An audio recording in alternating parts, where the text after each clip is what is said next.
What's up, beautiful people? Welcome or welcome back to my channel. If you're new here, my name is Crystal and this is Bond Book Reviews. Today we're going to be jumping into an unhaul. I'm getting rid of about 20 books or so.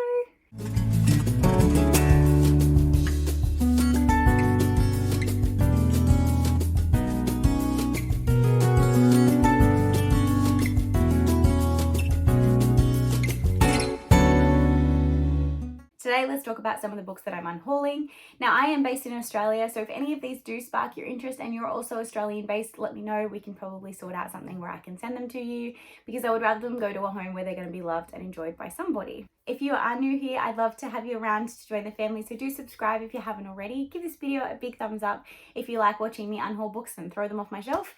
And without further ado, let's jump on in. So the first one on this list is one that I probably should have got rid of when I was about 16. It's The Host by Stephenie Meyer. I kept it because I wanted to try and keep my collection of her books complete, but I have not read this. I will probably never read this, and I think it's about time that I call it a day and get rid of it. Next up is Dean Koontz's Intensity. I am going to be giving this one to my dad. I know he's a huge Dean Koontz fan. That's why I bought it, because I had all intensive purposes of experiencing a Dean Koontz, and I found this one at like a op shop for like $1 and was like, yeah, I'll try it out. Sounds all right. It sat on my shelf for about 2 years and I haven't really bothered picking it up, so I just figured, bye-bye. I'm also going to be unhauling 3 books by Judy Nun. We have Maralinga, Elaine, and Beneath the Southern Skies. I kind of was recommended Judy Nun by somebody, and I was at an op shop and someone had literally donated 4 or 5 of her books, so I bought them all, and I have read one. I chose to DNF it. I really wasn't a fan, so I'm just kind of deciding to say goodbye to these ones as well. I figure if I ever do want to pick up a Judy Nun, I can always get it from my library. I don't need to keep the physical copies myself. So if you think that one of these is worth keeping, or that you think I will really enjoy it, let me know and I might change my mind. But these ones at the moment, I just think are taking up too much shelf space for something that I'm not overly interested in reading anymore after having a bad experience reading one of her other books. I mean, it wasn't horrible, it just was really long and really boring. Next up is His Only Wife. This is by Peace Adzamidi. I was sent this ARC copy from One World Publishing. I enjoyed this book. I think I gave it like 3 stars, but I kind of have decided that I'm only really going to keep my 4+ star books on my shelf, so I kind of had to make room, because my red shelf of books that are like 4+ stars is starting to get full. So I decided to unhaul something that I wasn't overly in love with. I loved this cover and I loved the premise and I loved most of the story, but it's not memorable enough for me. I probably will never reread it, so there's no point me holding on to it. It's the same with Girl One by Sarah Flannery Murphy. This again was an ARC sent to me by Bloomsbury.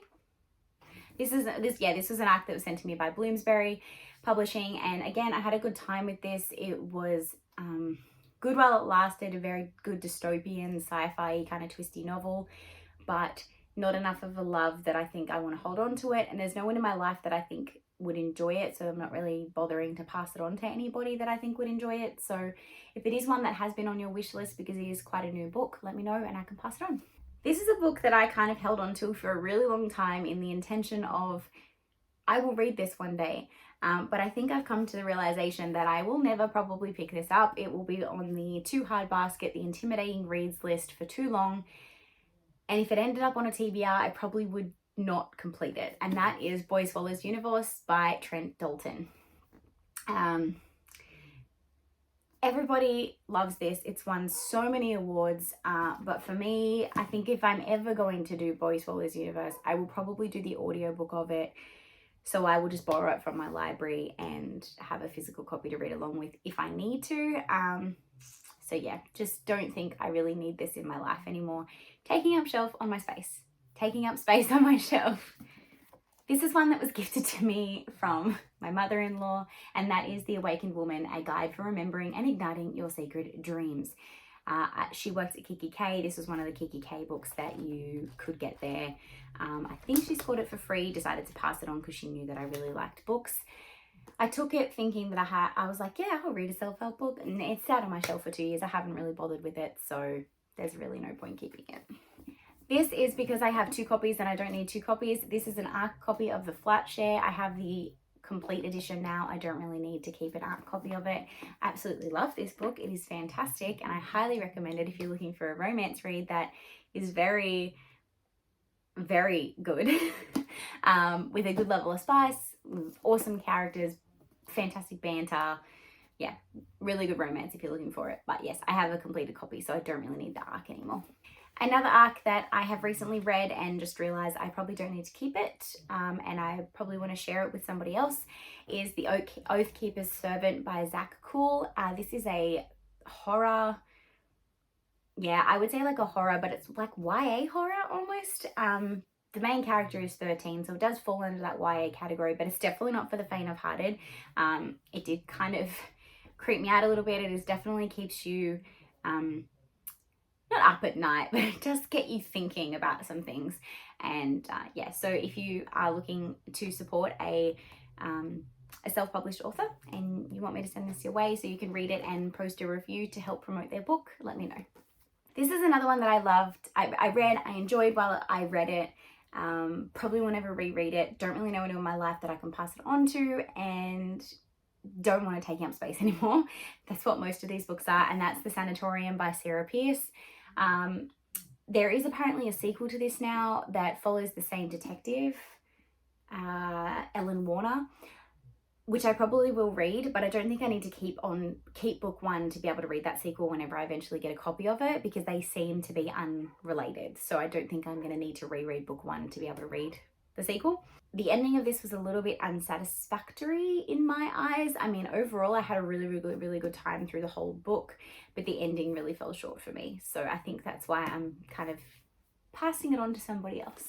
This is the book that a lot of people have a copy of. You can walk into 90% of op shops and there'll probably be a copy of this on the shelf, and that is The Girl on the Train by Paula Hawkins. I don't need a copy anymore. I will never reread this. I just don't need it, so it can go. Another one of my Dean Coots, I'm going to get to it, is Life Expectancy. Again, I'm going to be passing this on to my dad. He can enjoy it because I don't need to. So My Awesome Awful Popularity Plan by Seth Rudetsky. This is one that, again, I really enjoyed at the time. It was funny, but I will never reread this, so I really don't need to keep it. It's like a YA, I guess you could say YA, kind of YA middle grade-y, kind of borderline-y thing about an awkward teenager.